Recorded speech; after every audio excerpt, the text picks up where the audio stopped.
Hi, I'm Max with Customers Chasing You, and in this video we're talking about how your customer is picking you. What are the steps that the customer is taking from when they find out about you to deciding to go with you? We're going to break that down.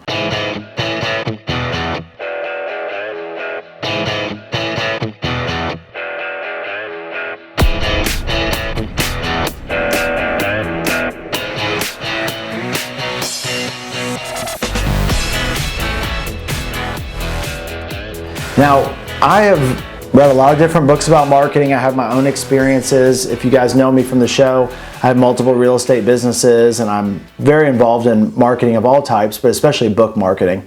And one of the things that I really just flat out didn't realize at all was the influence of not just family and friends, but online reviews.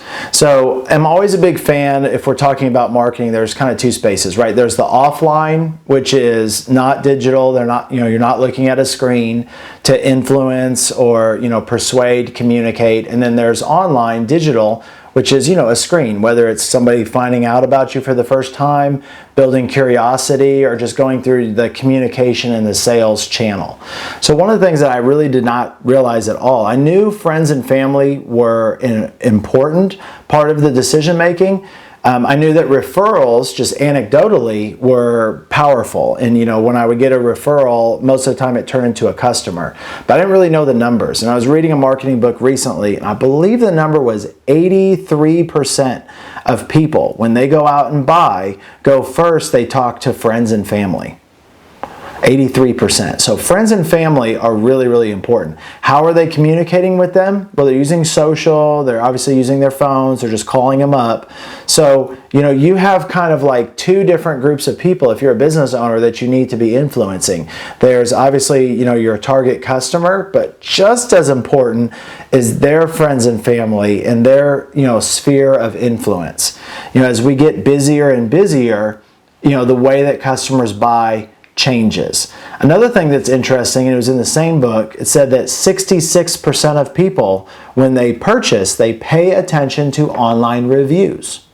Do you ever go to a store and you're about to purchase something and you check on your phone and look at the reviews before you buy it? I do that. A lot of people do that.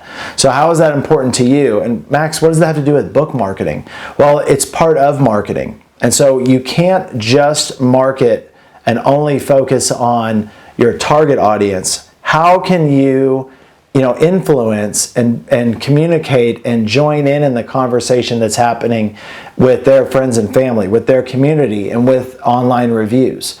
Because it's very, very impactful. You could do everything right with the target audience, but if none of the friends and family know who you are, and then when they try to search you online, they can't find anything about you, that's a big problem. And it's probably just going to get worse as time goes on, or better depending on your positioning, right? So if I go and type in your information right now, what comes up? Is it positive? Is it negative? Or is it nothing?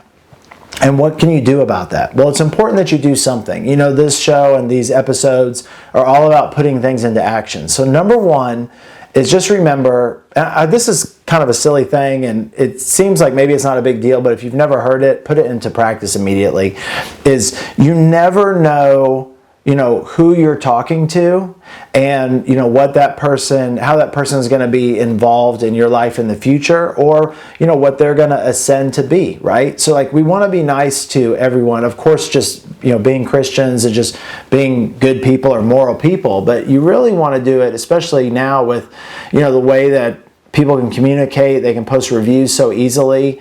You want to be kind and genuine to everybody. Of course, that's like number one, right? How can you influence somebody's sphere of influence? Well, obviously I'm biased. I like using books because they get passed around to families. Okay, when you're an author, you get the nod of endorsement from friends and family. But then how are we getting involved in reviews? There's really three kinds of people out there. There's somebody who doesn't like your service and they'll give you a negative review.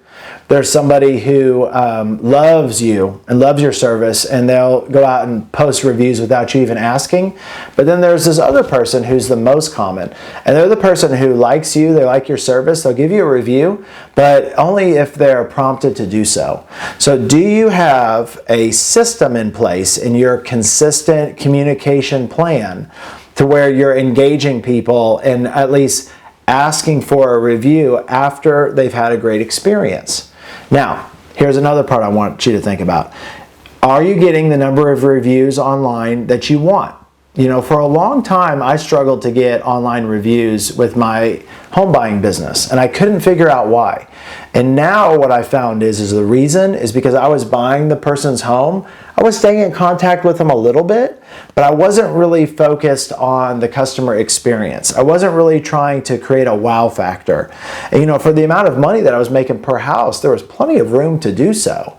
You know, what's interesting right now is we're in this space where there's so much digital messages and we're getting bombarded and people are texting and they're looking at screens for 4 hours a day. But it creates a tremendous opportunity for old school stuff that to work even more, the offline marketing, okay? So that's like in the offline customer experience. So I'm not saying don't send a birthday email or a birthday or some sort of digital correspondence when we're keeping up with customers and we're building that relationship and building that advocacy so they can go back and give you a review. But don't forget about the offline, because, you know, like, when's the last time like you wrote somebody a handwritten note or thank you note? Be honest. Okay, for some of y'all it's been a while. But if we had gone back in time, you know, 20 years in our DeLorean, you know, how many would you have sent? It probably would have been way more. And so that novelty, because it's not happening as much anymore, has such a huge impact. So take advantage of it. You know, I couldn't figure out for a long time how our book system was working so well and how it was getting people such great results. And this is one component of it, is because it's an offline marketing piece that, you know, is everybody wants to send an ebook or do an Audible, but, you know, that physical touch is just has a huge impact. So how are you doing that? And that's one way that you could, you know, inject something and influence friends and family and influence your existing customers. That's the reason that I wasn't getting the reviews. It wasn't because I wasn't calling them. Is because I wasn't providing the wow factor and the experience and the result. But then when I started changing that and I started writing thank you notes and I started sending them a little gift at Christmas and I sent them copies of my books and I just called to see how they were doing and if there's anything I could help them with not real estate related, then all of a sudden things started to really change. So those folks, friends and family and online reviews, have a huge impact in that kind of middle stage of the buying cycle for your customer. What are you doing to influence that? Can you take some of the tips from this video and put it into action? That's what we'd like to see. Awesome. Well, thank you so much for watching. If you like the content in the video, give us a thumbs up, share it. We love your comments and suggestions. And until next time, it's my prayer that you guys are putting these things into action. You're getting customers chasing you. And until next time, be well, be blessed, and we'll see you on the next episode. Bye, y'all.